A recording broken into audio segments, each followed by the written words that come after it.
Welcome to Newsmax TV. I'm Kathleen Walter. With us now is Yossie Hollander, the founder of the Our Energy Policy Foundation and the co-founder of the Fuel Freedom Campaign. Mr. Hollander is one of the pioneers of the Israeli software industry, the founder of New Dimension Software, and the current chairman of the Israeli Institute for Economic Planning. And Mr. Hollander, thanks so much for being with us today. Thank you. My pleasure. Well, first, you co-founded the Fuel Freedom Campaign, which is dedicated to promoting an open dialogue and agreement on U.S. energy policy. Talk to us about the campaign and share with us your concerns. Well, basically, we are paying too much for oil. I mean, we paid last year $780 billion for oil and oil products. That's too much. That's bankrupting us. Our goal is to get oil down, the price down, so you can pay $2 a gallon at the pump. That means that you may have eventually $1,000 more in your pocket. That's what we want to do, to revive the American economy.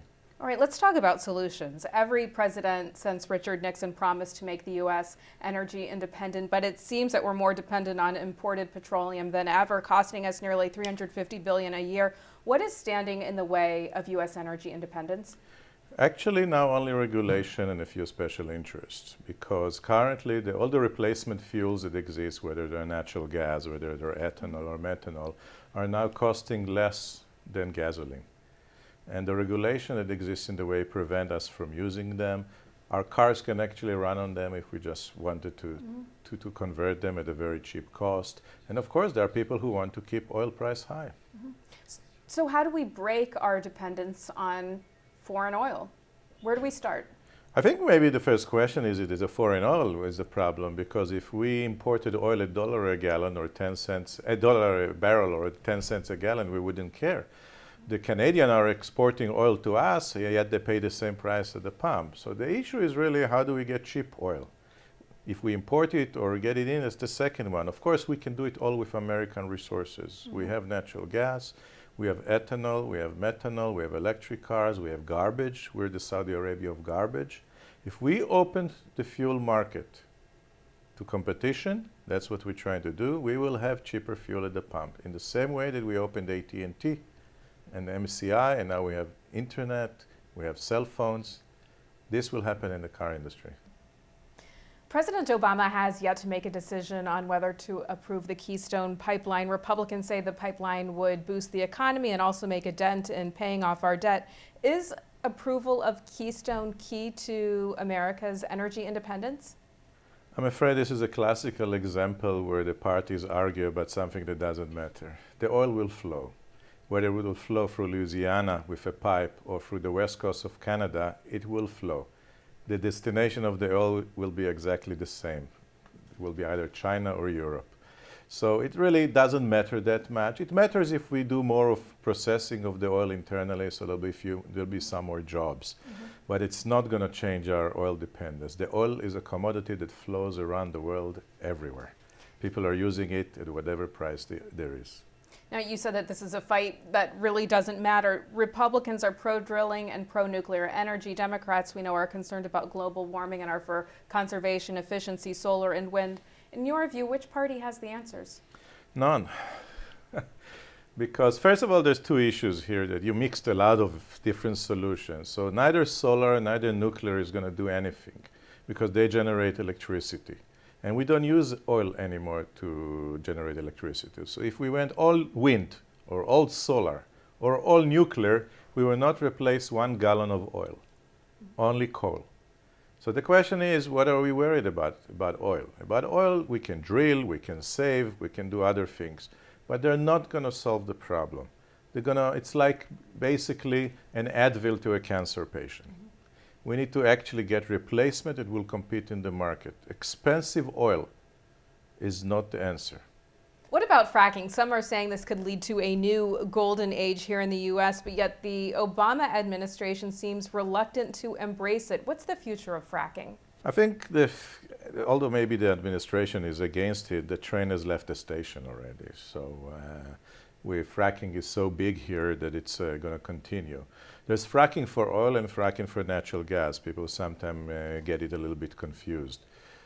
So we're doing a lot of more oil in the back end, but it's expensive oil. It's $80 a barrel at the and maybe even more expensive at the refinery gate. We don't want expensive oil. I'm not saying we shouldn't develop, it's good. We have tons of natural gas as a result of fracking, but we haven't figured out a way yet to move it to the transportation sector. And the large reason we haven't done that is because of regulation.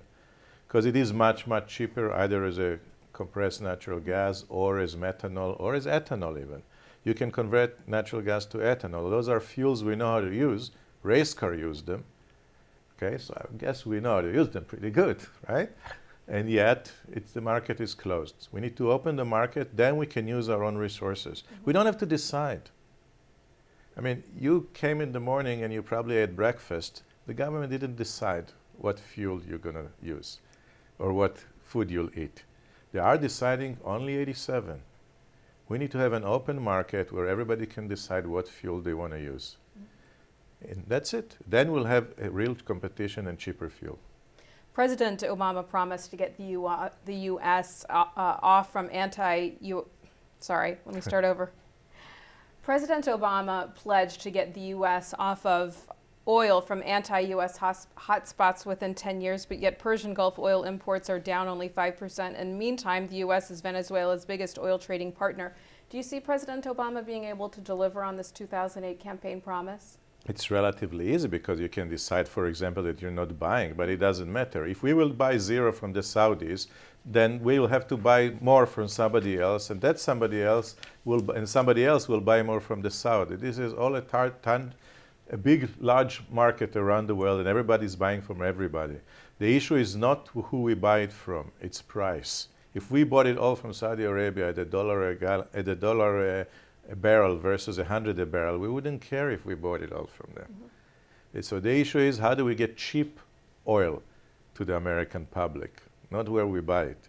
And we can get it all from America.